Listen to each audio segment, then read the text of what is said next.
I did see on social media that someone was like, "Oh my gosh, Larson's going to Cabo. He shouldn't be doing that. He's gonna that's a distraction." And I didn't have the heart to chime in. Oh, I guess I'm gonna be distracted too because I'm going to Cabo. The following is a production of Dirty Mo Media. Hey guys, welcome to Action's Detrimental. I'm Denny Hamlin, driver of the number 11 Sport Clips Toyota. Today, it's tonight. Of the Roval, I got a busy week ahead, so we're gonna knock this thing out quick. We're gonna have it to you. You're hearing this right now, everyone. It's Monday, early, right, Travis? We're gonna get this out tonight. Or are you gonna go back, watch football? No, off. I was waiting. Sorry, Molly. I was waiting for that. So anyone that follows Travis on social media knows this guy is he takes the word fanatic, and I mean you are a fanatic. I'm right? crazy. Yeah, you are crazy. Yeah. but you at least I'm aware of it. Admit and aware. Yeah. I asked you this morning, how are you feeling? How'd you wake up after Ohio State lost? And you said pissed off. You don't like to lose. No, I don't handle these losses well at all. Like I didn't watch. And you would think as much money as y'all spend on your roster that y'all would never lose a game. Because Phil Knight's broke. That Oregon roster ain't free. Oh, man. Hey, what did you think about the coach for Oregon putting on the 12th player intentionally? It's brilliant. Absolutely. I don't like people are like, oh, like if you want to change the rule and they stop the play before happening, fine. But it's brilliant. I mean, if it could backfire on them, but it's a smart move. I don't have an issue with it.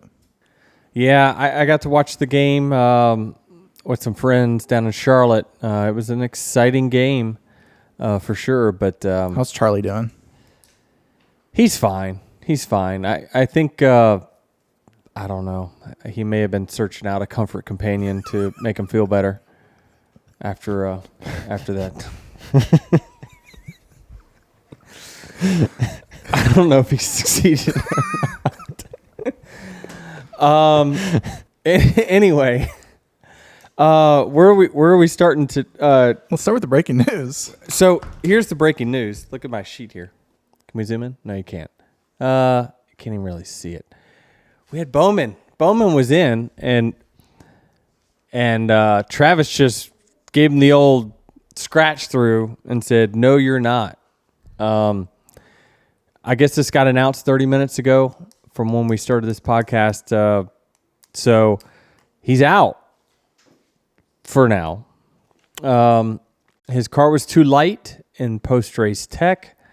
And now he's going to be out. And this was such a key moment because I didn't realize until I listened to Joey's interview when he was like, well, I guess we're just going to confuse everyone because we're still in on the owners, but we're out on the drivers. And I was like, oh, am I out then? Is my car out? I was like, no, the 45's out. I'm like, no, dang it.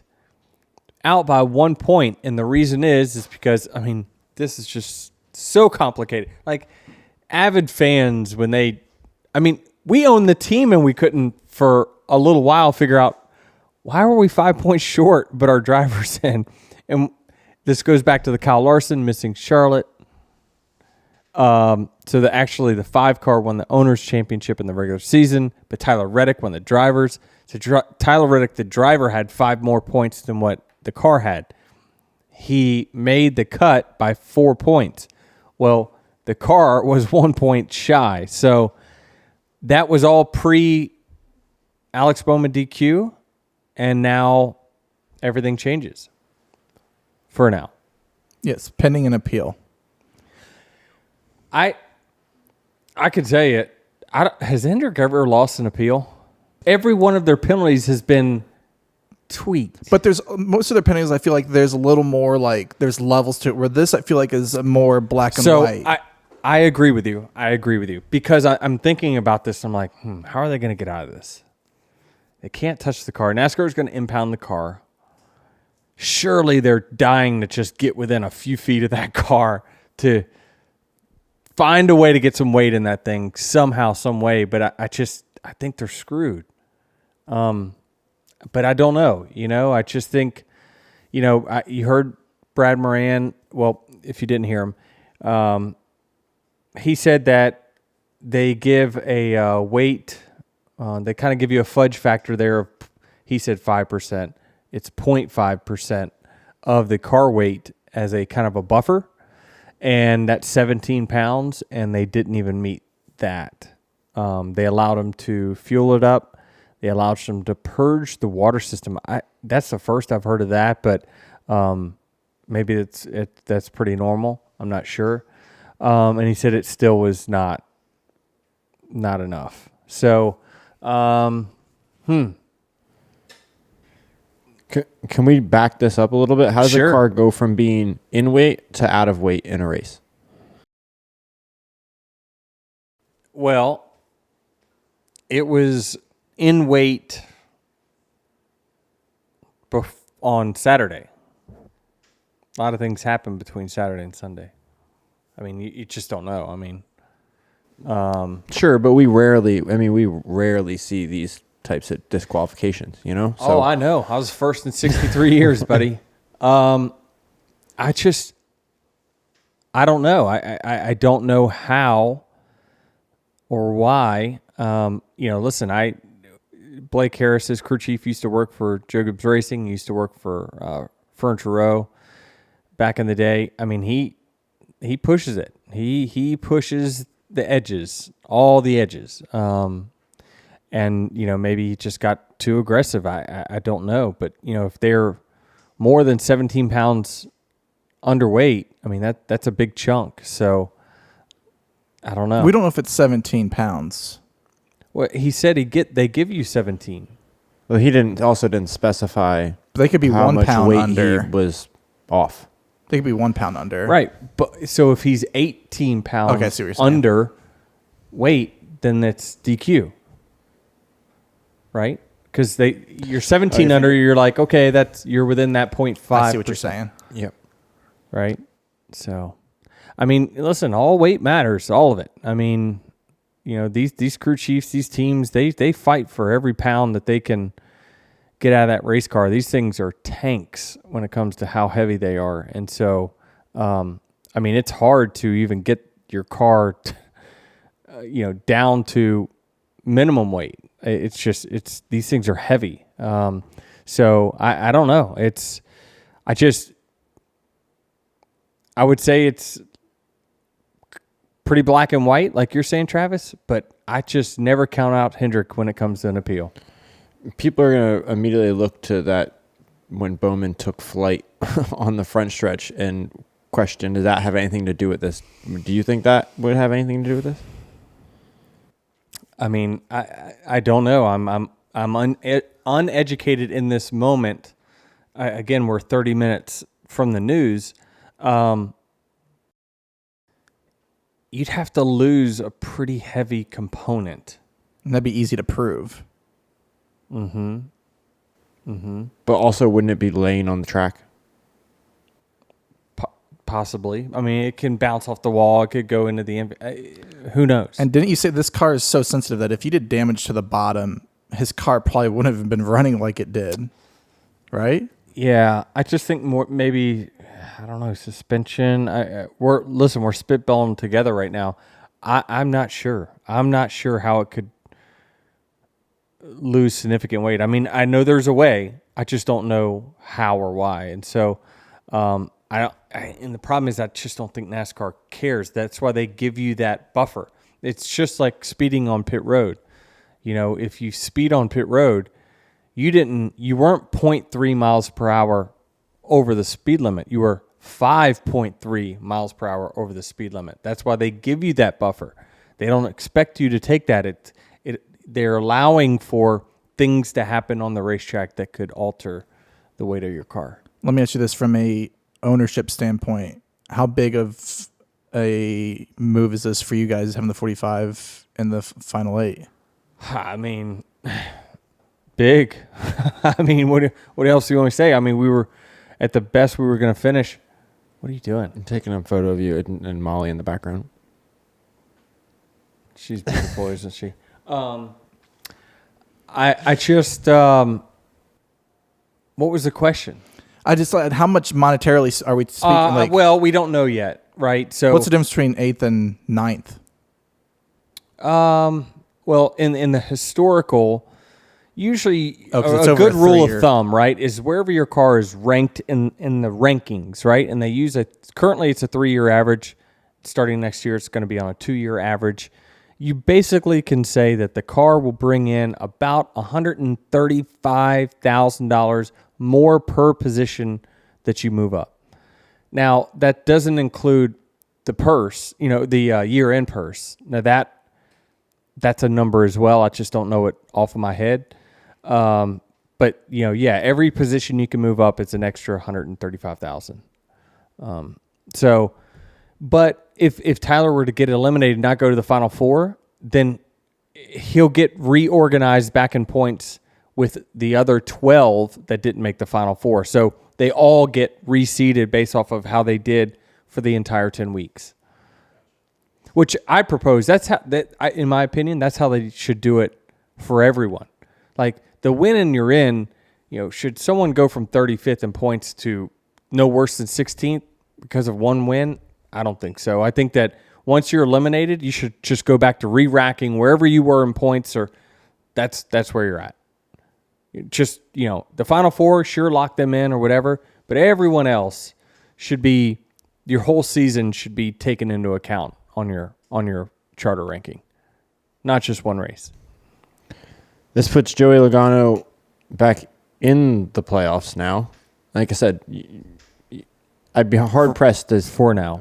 Right. I'd be hard-pressed to think that Yeah. they're going to overturn this midweek man, and then switch it back. Like, you got to be pretty damn sure it's black and white Trust in the me, moment. I think NASCAR, listen, they don't like making this call, but what do you do when if it's under, it's under. You have to, I was looking at the text from the 45 team, and obviously they knew that he was light right away. So it's not like you can hide it. So they were like, oh, his car's sitting over in timeout because he was light. Yeah. So everyone in the garage knew it. So, what do? You they gave him an opportunity to try to get it up and wait, and it just didn't. So tough break for Alex Bowman. Tough break. Because, you got to give him credit on how he's performed in the playoffs, really, or really the last, we run 6 races, and the last 10 races, right, of the season, he's been, he's stepped it up, really, ever since they said they were going to kick him out of the car. Yeah. From that moment, he's stepped up. He has, he's not been like a perennial top 5 guy, but he's certainly running better. I think he scored 4th in points in the round of 12. Yeah. So, he did the job that he needed to do to make it to the next round and was going to fight for a championship. And now he's not. If you're Alex Bowman, do you have any hint of anything like this when you get out of the car? You see finding out more or less when the team's finding out? Yeah.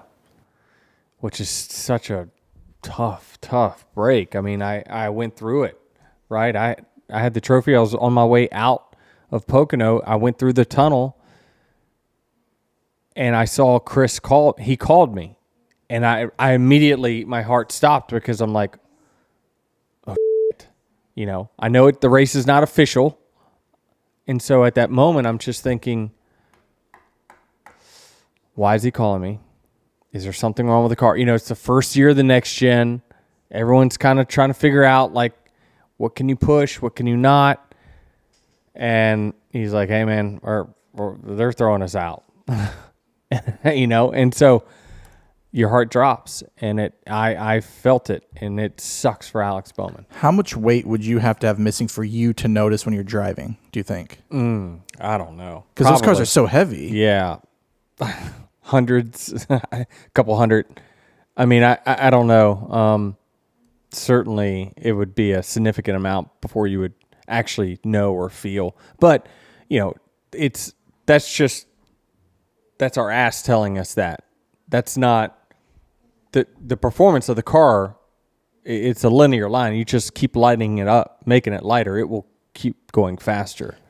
So what's the weight difference, between X car and Y car before you would start to see those advantages? yeah, so I think that there's a formula to it, and every track is different. But weight is one that is certainly advantageous at all racetracks, right?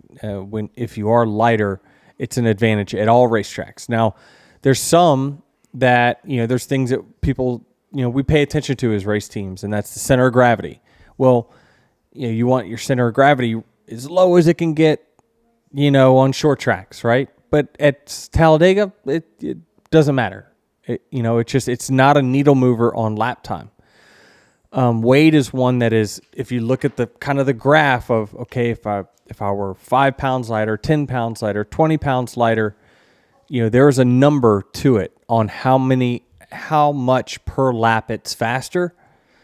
Let's just pretend he's 10 pounds underweight.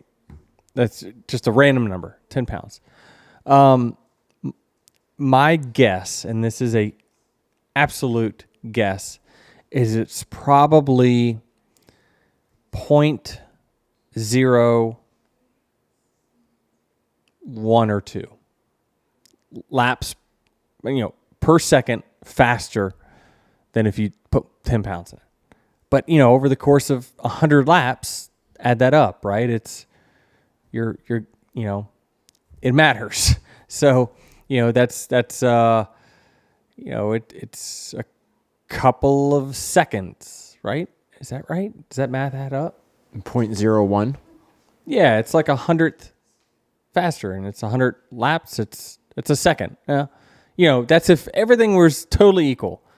But again, all these cars are really close to being the same, right? So if you can ever gain 0.01 or 0.02, you're gaining it against the field. Everyone. It's not just one car. You're gaining that over everyone. And again, these numbers are not. I'm sure many crew chiefs will at me that, hey, it might be worth more or less. But there's a table of sensitivities, and certainly weight is one that will be beneficial everywhere. So Hendrick did say that they're working to understand the issue and will make a decision on Monday whether to submit an appeal. Okay, so there's no guarantee that there will be an appeal. I think if you're Hendrick, what do you got to lose? Yeah, you file it, and if you lose it, you lose it. You're already out. Yeah. Even if it's a black and white issue, you're like, oh yeah, well. If they were like, if you lose the appeal, then they dock you a spot in the standings, then you maybe not. But the worst is you're already out, so you go for it. Swing for the fences. Mm-hmm. I'm guessing, there's not really anything underneath the car that could be, I don't know. More info to come. I'm sure there'll be more over the next couple days, but that covers that part of it. So where do we want to go? Should we get to the race? Yeah, let's talk about the race. I thought we were coming on here and having a short and sweet episode. And we are. NASCAR Bowman. went on and had how much added a topic of discussion. Well, we talked about it for 20 minutes. That's not bad. 15. Well, I know it's a shocker, but Kyle Larson wins. And he dominated this race. And so I think he was at really a good position entering the day, and it allowed him to keep flipping stages, right? So he was able to qualify well. So they did their job there, which then allowed them to pit and still have pretty good track position even after they He pitted and came out sixth on one of the times. Because he had gotten out so far, through field spread. And field spread is basically, the difference between each car. You add it all up. When you go in and you pit, you roughly are going to add 25 seconds to wherever you're at on track. Say, if you were to have a 20-second lead, you could pit and only be 5 seconds then in second behind the leader. So when you add all that up, he had enough pace that it allowed him to continue to pit, to flip stages, then keep his track position because of how far up front and how far out he was. And so it looked on TV like an easy win. I'm sure it wasn't easy, but they just they dominated. I mean, the only thing that kept it exciting was the cut line. Like they didn't at one point they didn't even show. They're like Larson's like it wasn't even a storyline. It's pretty typical, you know. TV does that, right? They're going to play into what is the drama, right? And the drama is the cut line. And I went back and watched kind of, you know, did a real quick sweep of the race on TV. So I was a little bit educated before I got on here. I knew what I experienced, but still, what did the TV cover? And they really, the last run, were kind of concentrating on the Reddick, myself, and Logano, because we were the ones that were kind of near that cut. So, but the 5, they were gone. No real challengers throughout the day. The 20 kept them honest. You know, they kept them within a couple seconds. I was looking at lap times after the race, and they just were faster than everyone else. And certainly track position is a factor in that, but he passed his way to get to the front. He started, I don't know, 6th or something like that. He passed everyone, and the best car driver won today. Yeah, this is his second Roval win too. So clearly, he is pretty good at the Rovals. Yeah, I mean, he's just really. It's hard to say underrated, but you know, as far as like the road course aces, like I would put him right up there with the best. Truthfully, I mean, I know that he thought that like SVG kind of was just touring with him when they were running that Xfinity race, but I don't know. I just feel like, you know, you're going to get the edge to SVG, and certainly you're going to argue that Hendrick's probably bringing a better car to the track than what, you know, Colleague is for SVG. Just, I mean, don't mean to upset anyone, but that's just, you know, they had 4 cars in the top 8. So let's just be real. So SVG probably has to overcome more, you know, so, but it's going to be interesting to see how this all plays out in future road course races. Were you worried about your day at all throughout this race and your point situation? A little bit, yeah. When we didn't score any stage points, I was a little worried. Let's start with when you first got in that accident with Reddick. What was your thought process there? Were you worried about the car? Well, I was worried about the car because it was hurt. My car. You actually could see the left rear tire on TV. It was bent in. It looked like it was bent in and up. Like the rear of my car was not aligned correctly after that wreck. The credit I got to give is to my team, though. My car was not good. It was terrible under braking all of a sudden, you know, with the damage. And whenever I went to the lefts, the thing was spinning out, and to the rights, it was crazy tight. Not as tight as I was loose, but still, this thing was hurt. The car was hurt, and they just made some good adjustments. You know, Chris said, "Listen, I'm not going to be able to fix it. Wouldn't give up the track position anyway to fix it, but I'll give you an adjustment in here to try to help the handling," and just did a great job. Absolutely a great job. They got the balance where, you know, I could at least maintain and hold my spot. I wasn't lights out by any means, but you know, they just gave me a car just good enough there to get a top 15 finish. Was that the moment where, you know, you get run into and you're like, here's that bad luck that's going to come get me? Well, I say that, but I mean, I was 20th, right? I mean, that's where you get wrecked. So that's on me to do better, right? You know, and I tried to explain after the race, like when it comes to like my gripe with the schedule and things like that, it's because, you know, I my whole life I tried to be a Cup Series champion, right? I wanted to get to NASCAR first, and then, you know, back when I was training for this, right? Or, moving up the ranks. All I did was oval track racing, because that's what NASCAR racing was. Is we raced on ovals, and they were just all different sizes, right? You had real small ones, real big ones. And, back in the day, there was a road course. And then when I started, there was 2, right? You had Watkins Glen and Sonoma, and that was it. It was just such a small part of the schedule. It was like just not an exhibition, but it was like, hey, this is not what we do, but we're going to do it this week. And now, we took Atlanta and turned it into a super speedway. We've changed the game, and we've changed, and you can argue that, super speedway racing, it definitely still has elements of skill to it. It's got a big element of luck in it. And so, yeah, I get frustrated when it's like, you look at the schedule and it's like, wow, so you put 2 super speedways in there and 2 road courses in the first 6 races.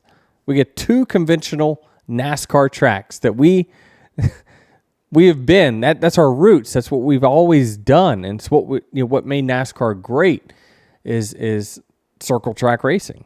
And so yeah, this schedule never really suited me or my skill set. Right, I'm not great on road courses. I need to get better at them. I'm trying, but I'm also 43 years old. There's a point where, there's diminishing returns on the time and effort that I spend to try to get better at road courses. Now, if it's going to continue to be such a big part of crowning a champion, then yeah, I got to do what I got to do. But now it's why am overjoyed with, yes, I'm still in it.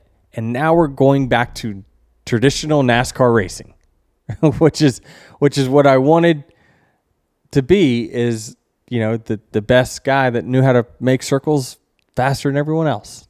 So it's just, we made it through the first 6 races with all these wild cards, with the penalty, the 14 points penalty for that engine.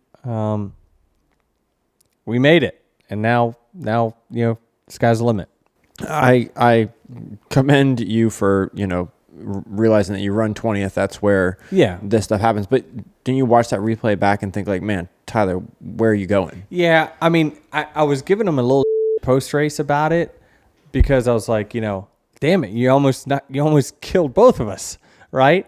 And certainly he didn't do it intentionally. I think after talking to him, what he was planning on is that, first, he didn't anticipate the 3-car getting spun around. So we would have all made the corner in some way, shape, or form without having to stop. But when the 3-car turned sideways in the middle of 7, the field is stopping. Like we're all checking up. Well, he's coming in the bottom lane and can't get his car wound down and just piles in there. The only thing I'll say though is he went so low, the track was dirty. He was out of control anyway. So whether we were going to make the corner, pretend the 3 wasn't there, I don't think the 45 was going to make the corner anyway. He was out of control before he even got there. So I know what he was trying to do, but I think it was a little bit of an ambitious move during that time. You missed out on stage points in stage 2 when Larson got by you for 10th. I assume in that situation he must have been 25 seconds ahead of me. Just doing the best you can. And my car was hurt. Like it just wasn't. I was hanging on at that point. My team did the best they could, but I was hanging on. And he's like, hey, I think we might be able to get a stage point or 2. And at that time, I'm thinking, I don't know if should we just pit and flip this thing? Because is the 1 or 2 points that I might get worth restarting in 30th or whatever it might be? But they were on it. They had the right strategy. They played the strategy right for me and my skill set and the car speed that we had. And, it was certainly demoralizing, but I knew he was on new tires. There was no way I was going to be able to hold him back. He passed me there on the last lap before the end of stage 2. You didn't say much on the radio today. Were you just kind of like Because I didn't say much all weekend because I just, Chris was asking, well, what do we need to do to make the car better? And I just felt like the bulk of the time was me. So I don't want to send him down some rabbit hole trying to fix, the big bad ghost, and end up making the car worse. So I'm just, it's one of those things where if I got to get better to give him proper feedback on really truly what I need out of the car. I just think that it was interesting. I thought Bell raced well, but like none of our JGR cars were very fast this weekend. Like we didn't qualify well, we didn't practice well. How much of that is down to the driver and what the driver can get out of it? Yeah, I don't know. I mean, I silly enough, I thought like Ty Gibbs should be like the barometer.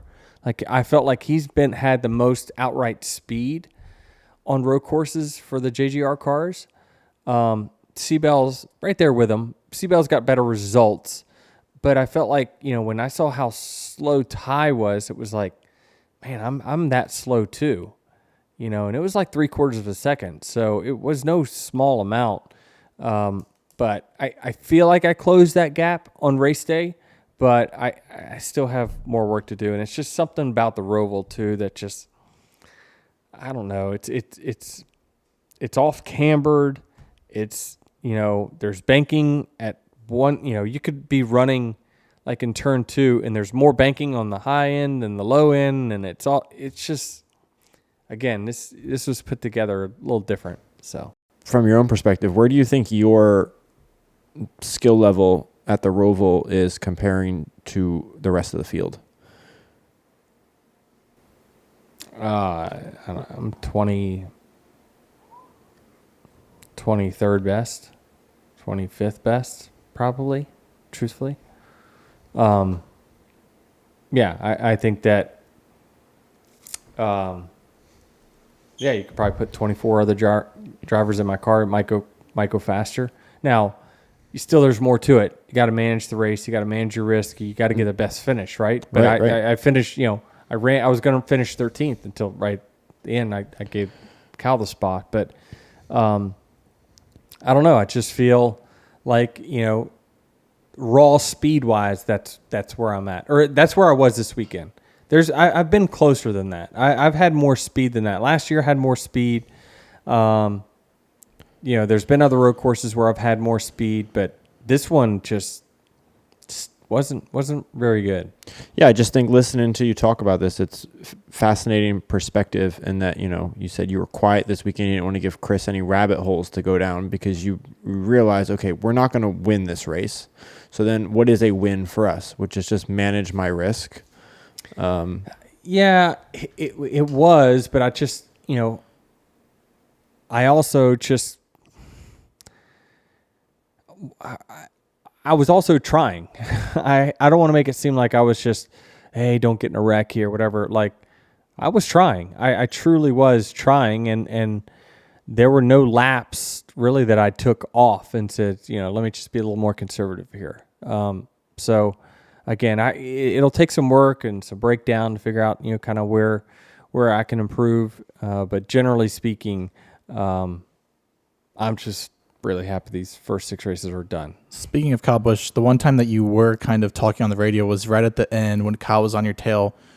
What's going through your mind? How nervous are you there? Because it was Kyle, and then there was like 3 more cars right there. Right. Yeah. So you heard me on the radio, and then obviously right at the line there, I gave him the spot because I said I was going to give him the spot. And there's going to be a lot of people saying, "Oh, the 100% rule." By the way, that rule doesn't even exist anymore. Realistically, we've documented that. He was going to pass me anyway, so I was just, I was going to finish behind him, but at that point,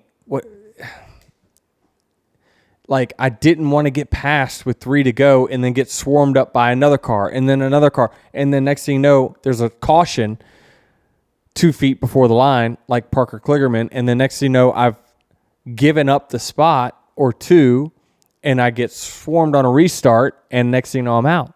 So I'm like, I'm looking at what is Kyle's ceiling, right? And his ceiling was that he was probably going to pass me, but, I just felt like, if I could just get him to not make a mistake and run into me, I was trying to avoid an accident, first of all. So I'm like, hey, I know you want to get around me, but I'm going to try real hard here to hold you off, but trust me, I'll give you this spot up, when it counts. And, people let each other by all the time, and that's pretty normal protocol. But I just feel like generally, I'm just trying to pay it forward to Kyle, just simply because he, I feel like he's cut me some breaks. And when I say cut me breaks, he's just really looked out for me in precarious situations on restarts where, hey, we're 3 wide. He'll back out. Like, he's raced you fairly. He's treated me pretty well throughout these playoffs, and certainly not put me in spots where others probably would try to take advantage. They referenced that on the broadcast about how many points above the cut line you were, and you thinking about who's behind you and who you're driving around. And it was ironic that it was Kyle and how much you've commended him on how well he's raced you. Yeah. In the past, that was the guy guy two that's old behind you. grizzly veterans. It's hard to say that, but he's going to be 40 soon, right? Like in a year or two. I think he's in his high 30s now. So I don't know. I just feel like I would do the same for him if he were in the playoffs. I'm out. I have that kind of respect for Kyle that I think that what goes around comes around. Next year he's 40. Really? Next May. Wow, he got old fast. He's aging quicker than me. Wait, if he's getting old, so are you. I know, but I don't know like he's aging quicker than me. Works. I do. I certainly, I feel like when he came to JGR, he was 10 years younger than me. Maybe, just kind of the way he acted and whatnot. But, yeah, he's caught me in age. That's amazing. Mentally. That's what actually. That's what you're saying. Yeah. Were you impressed by Reddick's drive at the end of this race? When you watched the broadcast back? Super impressive. Because when you look at kind of the damage that they had on their car, I mean, obviously they were fixing something back there. The car went airborne, so there's no telling what bent. Certainly it bent up the left rear of tire on mine. So I don't know what damage he had, but I saw him working under caution. And when they fix it, it's not going to be back like 100% more than likely. I mean, there's probably all kinds of damage. And so, they did a great job fixing it, and he just did a great job driving. I mean, to gain 15 spots in that last run is so impressive. Well, there was a moment in this race where he was seconds off the pace because they were wanting him to stay competitive so he didn't go a lap down. And he was seconds off the pace. Yeah, my crew chief told me that. He said that 45 he's not out of the race, but he's uncompetitive right now. And so, whatever they did to fix it or, more than likely get the alignment back straight as they could, he took it and he just drove it to the front. I mean, that's almost a car a lap. And it was super ballsy of them to pit, right? I mean, he was he in? He was right at it, right? And you got to think that, he was already driving back forward. I think he was 2 spots behind me. The caution comes out, and I saw that he pitted, and I was like, at the time, I didn't know he was back competitive yet. And so I was thinking, oh, he must have he got back up to the top 15 because he stayed out at some, point. But he restarted 26th, and bam. Yeah, he was 24th with 25 to go, and by 15 to go, he had overtaken Logano on points. So he got up to P15. Yeah. So yeah, like you said, a position. I can't emphasize how ballsy it is because when he knows what he's pitting, he knows he's taking himself and putting himself below the cut line. He's like, I'm just going to drive through here and get it. Well, whose decision is that? Is that Billy Scott's decision? Is that Tyler's decision? What is the back and forth on the radio? Usually the team makes the call. The drivers just, they're the quarterback. They run the play that the head coach says to run. But more than likely, there's probably some dialogue there on what do you think you need? Do you want you want to be on the offense or you want to be on defense? And you got to think with him being the road course racer that he is, you want to put him on the offense. But talk about the pressure. Billy Scott, the person behind you is not only is the owner, but it's Michael Jordan that you're making this call in front of. And for them to go put out that performance was amazing. It was very, very impressive. There's no other word you can use for it. But resilient by the team and gritty by the driver. And I mean, he won stage 2, right? Yes. No, Bowman won stage 2. He won stage 1. Stage one. Stage 1. And there was talk of should he pit, and it was like if you can win the stage, you got to take those 10 points. Yeah. Yeah. Well, in his spot, because he was only plus 13 or 14 or something like that going into the day. So yeah, he knows that Logano is going to be going, fishing for points, and so he has to defend that by going for points for himself. Speaking of Logano, and I know that I was preparing in my head, tipping the old cap to the 22 team for today because man, they held all of us honest. Like it was certainly felt like one of the best road courses that they had all year. They scored stage points in every stage and finished in the top 10. That is really, really hard to do. And it's not a track that you would put really high on Team 22 or Logano. But, I mean, they stepped up. And so you got to give them an attaboy. Reddick also owes Daniel Hemrick a thank you, too. Yeah, he told me that after the race. He says, I wiped out Hemrick, and I love Daniel Hemrick. He's the nicest human ever. And at the time, I was like, there's always a little collateral damage. But I didn't see what happened. But, yeah, he was like, Daniel, he felt bad about it because it's the first thing he told me. Well, Reddick was going around. Reddick was at turn 7. Reddick was going around, and the back end caught Hemrick. Really? And took Hemrick out, but straightened Reddick out. And he was able to make the corner. Oh, wow. Yeah. I can't wait to see that. Yeah, Tyler was out of shape going into it. And shocker. He was out of shape in turn 7? Turn 7. He's just an animal. What was that conversation, you, Tyler, and MJ? I went to Tyler, and I thought you wiped us both out, and then, we ended up both making it. But then I just congratulated him on a hell of a drive. Just coming back there was awesome. And then Michael came in, obviously, and said the same thing, because he had came in after I'd already talked to Tyler. So he, said, we got both cars in. Let's go get it. It looked like Michael gave a little fist pump when Reddick passed you, too. No, of course, yeah. He knows where his money lies. Yeah.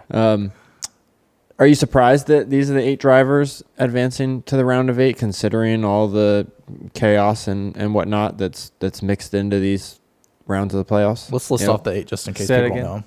Okay, Kyle Larson, Christopher Bell, Tyler Reddick, William Byron, Ryan Blaney, Denny Hamlin, Chase Elliott, and Joey Logano are the 8 drivers in the round of 8. And despite super speedway here, super speedway there, road course here, road course there, throughout the playoffs, I think these have been the top 8 drivers throughout the entire season. It's hard to believe. And NASCAR will use that as their selling point that, see, you guys survived. We need to throw more at you. We need to have a jump and have you running through a hoop. There was a jump. We're going to have they did actually. We're going to have you running through hoops of fire, and then, you're going to have to do something else. So, NASCAR, they love these little, gimmicks here and there. So, no, in all seriousness, you got the best 8. The best 8's in there. It's going to be tough. It is going to be tough because all these teams, they're all threats to win any one of these 3 races, and they're all threats to run 1 through 8 all 3 races. So I think it's just going to be heavyweight battle. Is there a mental shift that you have to make? Not that you haven't been focused in these first races, but these next 3 races, like you said, it's heavyweight. Do you Yeah, I mean, it's a good question. Yeah, my mentality does focus into, okay, we got to go win now. there's still an element in the round of 12 where just don't beat yourself. That's it, for the end of time. That's the way it's been in the round of 12. Round of 16, literally don't be a buffoon and you'll make it. Round of 12, don't eliminate you. As long as you got some regular season points, don't eliminate yourself. Don't have a blow up race. Certainly can't afford 2 of them. And but then in the round of 8, you typically need to win or run top 5 pretty much in all of them if you want to make it to Phoenix. What's your mindset going to this one? Have to win? No, I don't have to win, but I have to run really, really well. We need to score we need to qualify well, stage points. We need big days, next 3 weeks in a row, big days. But, this is a track where Vegas, we at the 11 team, we were really in a sweet spot there for like 2 to 3 years. And then last year and this year, just not spectacular. Not like we had been. Every time I went to Vegas from like 2019 to 2022, like I felt like I had one of the best cars every single time, but we gotta hit back on what we had. Is there anything to momentum in this sport? Like, are you at all concerned that the playoffs have been up and down rocky throughout this year? Like for me? Yeah. Not really, because we've had 2 ovals, and I've been strong in all of them. Now, the results haven't been awesome, but like Kansas, we know we had pit crew issues. We finished 8th when we probably should have finished 15th, but speed of the car was there. Like we were good. Bristol, how was I in Bristol? 4th. Oh, yeah. And you were racing for points, and that's when Larson ran away with it. That's right. You were like, just advance, just stay where you're at. Correct. It was a cutoff race. I was running second, and then all of a sudden I just popped off the gas slightly, just barely. But also Larson was lights out. Yeah, no one was going to beat him that day. I'm just saying, the 2 ovals that we've had in the playoffs, there's been nothing that alarms me that we can't just turn it on right now and go. So when you look at these 8 drivers, who do you think the 8 or the 4 will be in Phoenix? I'm gonna assume you're putting yourself in there. So give me the 3 other drivers and why they will be in Phoenix. I love that Jared did this. Larson.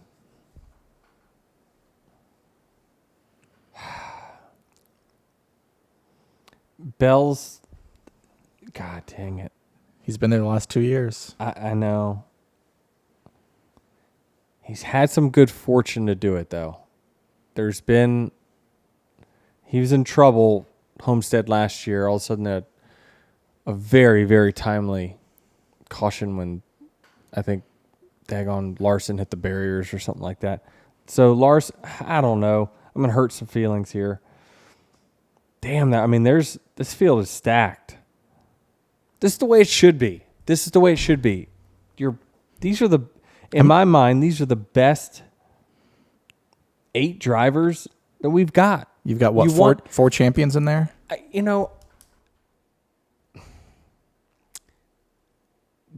What do you feel about rooting for underdogs? Does anyone really want to see an underdog win? You tune into the Chiefs and the Ravens, or but you're not tuning into the Chiefs and the Jaguars, and you're rooting for the Jaguars to beat the Chiefs. That's not a big. You want your superstars, and these 8. I'm looking at them like, damn it, I can't pick 4 out because I'm going to be wrong, because somebody's going to stub their toe. Somebody will win that you don't. They're all good. They're all really, really good. Fans would love to see the underdog. No way. The fans want to see the best 4 drivers race for the championship. But I think it's different. Because different in racing. So case in point, Butler versus Duke in the NCAA championship. Okay. People wanted Butler to win. I get the Cinderella thing, but But let's just pretend. The networks want. Can we pretend? All right, let's do it. These were players that were in the playoffs. In the Final Four, Kyle Larson's going up against Austin Cindric, Daniel Suarez, and Harrison Burton. Yeah. How great would if Harrison Burton brought a championship to the Wood Brothers? Are you you're I'm being dead like you're being smart. If I don't have a favorite, if I'm just a NASCAR fan, I don't have a driver. No, like, they want to watch Larson beat Hamlin, Bell, Byron, Reddick. They want to see those four that are like, these guys are going to be running 1 through 4 because they're the best. That's what they want to see. But it's funny. I think they want to see that because of the way this playoff is structured. Like there's a part of me that, like, I wouldn't want to see one of those guys win the championship because then it would feel like it's illegitimate. Because it's like, well, Kyle Larson had the best season of the bunch. Right. He's the rightful champion. Right. So it's like if an underdog is ever to win, it illegitimizes the how. But format. Think about this: Larson could have one bad race and not make the Final Four. That's crazy. Like, he deserves to, like, he should just have a one-way ticket right now to the Final Four because of his body of work. All the first 30-some races, the 5 teams been great. They deserve to be. But, like, they're plus 33. That's against this field. One bad race, and he's on the cut. Right. One, and so he gets a free race, effectively. And it's not like he's like a Martinsville goddess. No, but if you're Kyle Larson, you got to have a pretty bad. I mean, it's like Kevin Harvick a few years ago, right? Won 9 races in the regular season, and then that was round of 8. But that was bullshit. He missed that Final Four. But if you race that bad, if you're that bad over 3 races, I hear you. We just have a difference of opinion. I think you want the best NFC team. The Seahawks got into the playoffs at like they were below 500, and they go on this little run and got their teeth kicked. That's when they had the beast quake, I believe. But they got their teeth kicked in because it wasn't. Everyone knew that. Hey, this is nice, but you ain't gonna beat the heavyweight. Y'all at me. What do you want to see? Do you want to see the best 4 and like you really don't know who's going to win, or do you want to see an A driver and a B and a C and a D? No, there's a lot to it. This is driver and team, so you're not singling out everything. But I'm saying this is maybe the best 8 ever assembled, as far as like how even it is. You could put Larson on an island and tell him. You could say that okay, they're a step above. I mean, he's better than Max. So the other 7. Stop it. But 2 through 8 is fire, and it's going to be close. You never answered my question. Because I'm going to get it wrong. Me, Larson, Bell, and Elliott. It's an even year. Is Logano going to make it? Win all? Huh? Logano in even years. I know that was going to end, wasn't it? Yeah. Wow.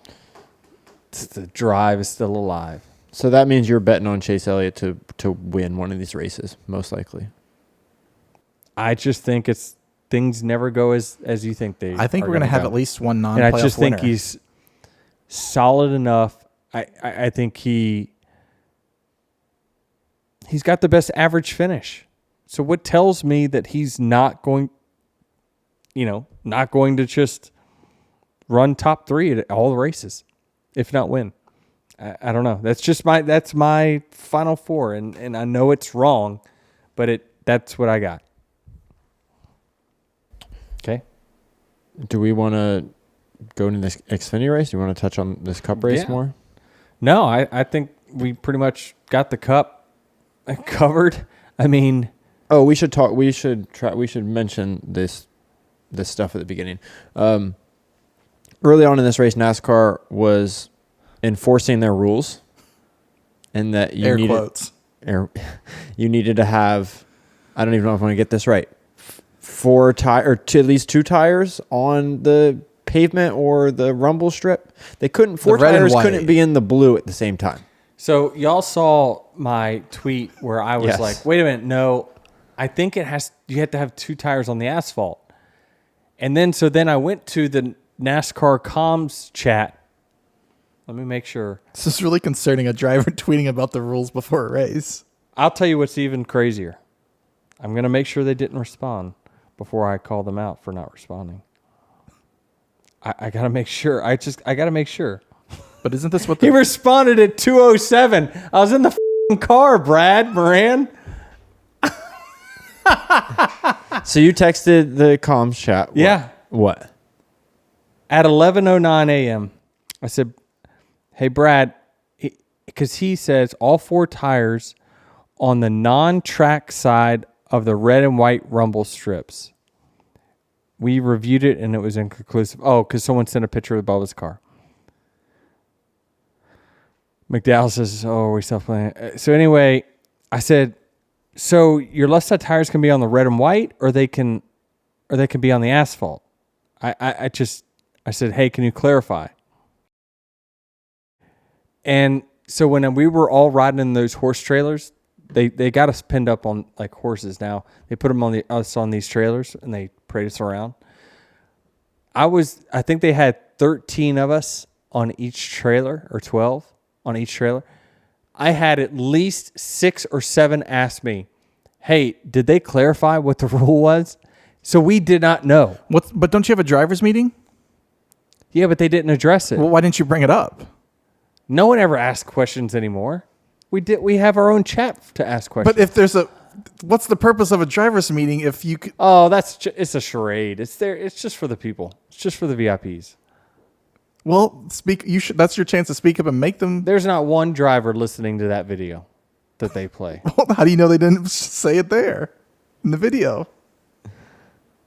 Because he stated it, and I still didn't understand it. It sounds like he's deflecting, Travis. I mean, to your defense, I love the response at 2:07 p.m. though. Yeah, green flag was 2:38. Okay, so I would have been at my car. Still, like, yeah. Oh well. All right. Well, we were confused. There were a lot of drivers confused. I'm still confused because of it self-policed itself. Before, because you were going over this ramp, so you kind of it wasn't advantageous to jump over it. But I know where you're going with this.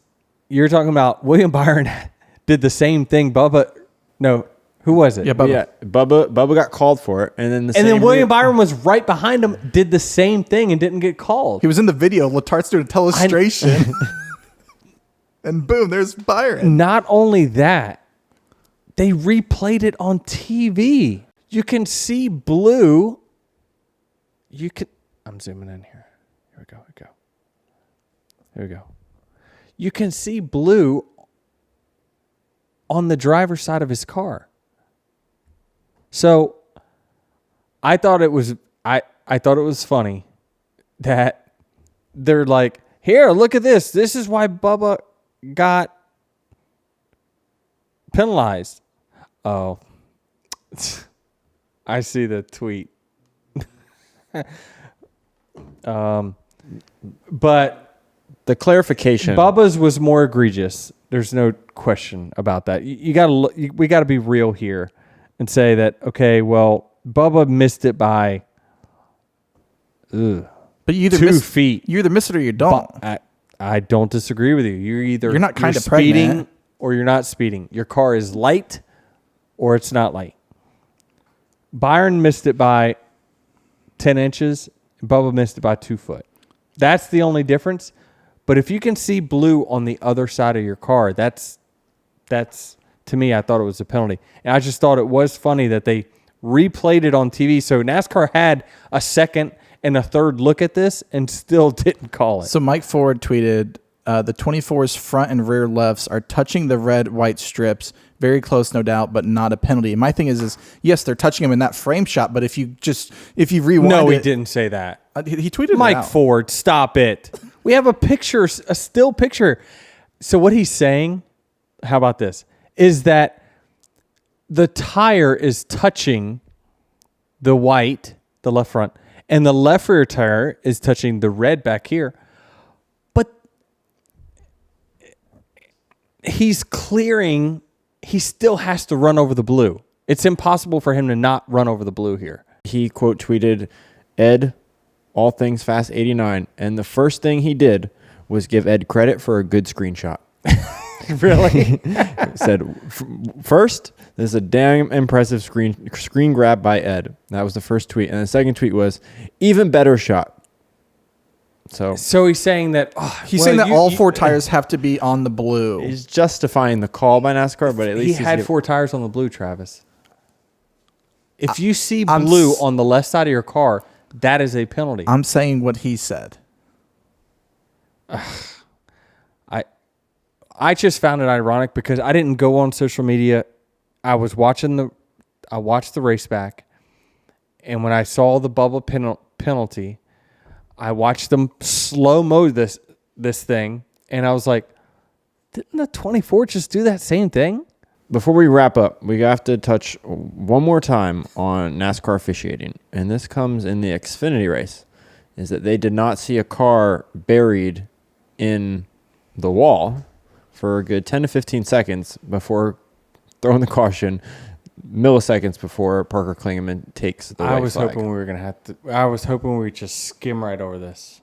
In the end, let me just say this. In the end, they made the right call, but what were they doing waiting that long is my question. So Jeff Gluck said on the teardown tonight that there was someone in the booth that has the TV broadcast. When he saw it, he made attention to the person that's going to make the call. He then has to verify it, though, and that's where the delay was. And so he... Verify what? So it's like, let's say you and I are in the booth, and I'm the race director, but you're watching the broadcast, and you say, hey, there's a car. I then need to verify it, apparently. I can't just act off of yours. This is what I picked. I could... But by that... What the hell? Are you serious? That's what I thought I heard Jeff say, is that's part of... That's what that person's job is to say, he's like a corner worker. Hey, we got a car buried under tires. Are you sure? Well, this person was watching the TV. Under tires. Yeah, I'm sure. Okay, you're absolutely positive? Okay. Caution. Right. That's how long that took. By that explanation, that would mean that every caution is on a 5 to 10 second delay. No. That wouldn't. Oh, we've seen, no way. Don't even try it. We've seen cars brush the wall and keep on going, and that freaking yellow comes out quicker than you can shake a stick at it. It depends on if the person gets to see it or... It's just, that's... I feel bad for Parker. I feel bad for Parker, too, but it was a caution. It was the right call. It was the right call. I was rooting on Parker like you wouldn't believe. I was in Birkdale, and I was watching with my mom. We had it streaming on my phone, and we just had dinner, and like we're both just, come on, get to the white. And you see the white flag, and then you see the yellow, until they started giving you some alternate camera angles, and indeed, they provided us proof on TV saying, here's the yellow light, bam, and it was 2 foot in front of, before you got to the line. It's just, I just don't understand why. Listen, this happened with Ryan Preece at Indy, right? We're like, that car was wrecked for 10, 15 seconds, and he was not moving.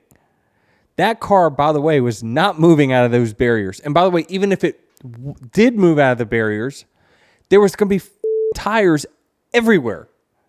So it's just, they're just not doing a good job. It's just happening too often. And it's frustrating because you continue to hear the same thing.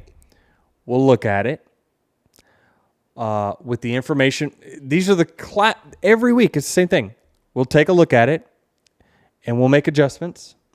We made a decision off of the information we had at hand. I mean, just copy and paste. Every week you're going to get these same quotes. But eventually you have to hold people accountable and say they're not doing a good job. Or they're not getting enough resources to help them do their jobs better. It's one or the other. There is no in between. Either the team up there that is making the calls don't have enough help or enough technology and information, or they're just not good enough at it. That's just that.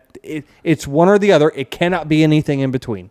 Do you think we are being overcritical? Because you look at other sports, and this is I am being very critical. This is a constant issue in every sport. In the Ohio State Oregon game, there's multiple missed calls, and that happens in sports. So let me guess, all the missed calls were on the Ohio State one side. of them, right at the start of the game, it probably should have been an interception for Oregon, and they missed it. So, like, are we just being a little overcritical to where this is a judgment call that's happening very fast? Jared, what do you think? I got to gather some of my thoughts on this. I think it's because it happens to be a call that ultimately seems like it decides the outcome of a race. Yeah. Right. And we're hyper fixated on it because, there's it's tens of football games every weekend. Of course, there's going to be a missed call on a bunch of games, but there's one race, and we're focused on this one race. You're right. And it's worse off because it doesn't pass the eye test. Right? Is that you see the car buried, or in this particular case, you see the car buried in the tire barriers on TV. Right. And they're like, oh, they're still racing. But I see that this car is clearly not getting out of here. How can the guy officiating the race not see the same thing I'm seeing? How am I seeing it before he's seeing it? It doesn't make sense. So let me say then I'm gonna shift a little bit and say that people that are there are not, they don't have proper technology or autonomy to say that's a yellow. That's what's interesting to me is that I think this showcases that TV and the people calling the race aren't necessarily using each other or even working together, right? The race official is not using the broadcast to their advantage. I don't know if they can use it to their advantage, but they're clearly not even referencing it. You just told me that there is a designated person staring at the broadcast. Well, he's not telling the other guy what's happening. And by the way, we used to have corner officials all over the place. Oh, wait a minute. Maybe not. I thought I saw someone waving a flag right where that car was buried. During the pace laps, the track workers will wave their flags to kind of signify where they're at. We used to have track officials and workers all over the place. We clearly are not putting enough resources into officiating. And that must be, I think the owners should demand something change. Because the stakes are way, way, way too high. And the inconsistencies are coming way, way, way too often. I mean, Formula One, they're not the ones who officiate the race, right? But Denny, the NFL, the officials, they're not NFL employees. Okay, but do you not remember the controversy with Max winning and beating Lewis for a championship? So oh, I get it. That was bull. That was a terrible. And I don't know. Listen, MLB, they have their own union for their umps, and they're awful. So let's be careful on if you want it on their own. I get it. Maybe we're being too harsh. I hear you, but it just seems like it's week after week after. I think Jared brought up the right point. We have one race. It's not. We don't have 20 races, and we're pinpointing someone putting their foot on the line, or a bogus holding penalty. This is a big time decision, and it's not like this is a gray area. He's just saying there was 1 million people that watched that Xfinity race that said there's a car not moving, and yet we let it play out. That doesn't make sense. I'm Travis. not saying that that wasn't a mistake. I mean, but they made one mistake in a 3-hour race, 2-hour race. Well, if you make one mistake in the bottom of the ninth, that's the mistake that people are going to remember. Though. And I just think that while they could probably tweak things and improve it.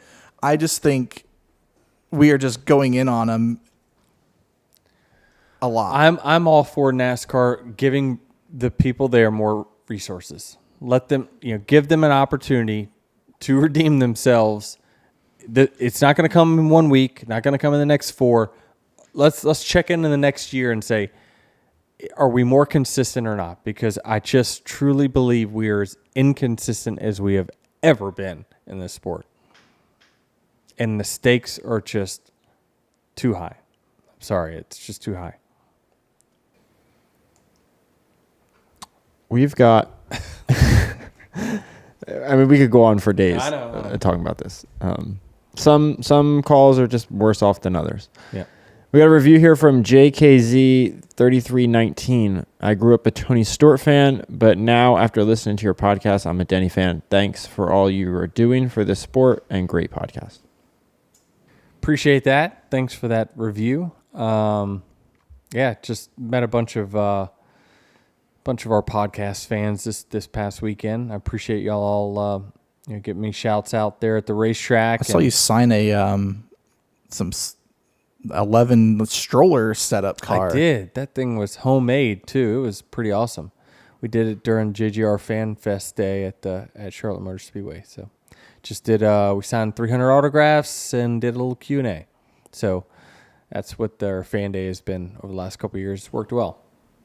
Just so you're aware, Denny, before we wrap up here, that NASCAR had a call with the crew chiefs this week and told them that DVP towing will be officiated. Christ. I thought we were done.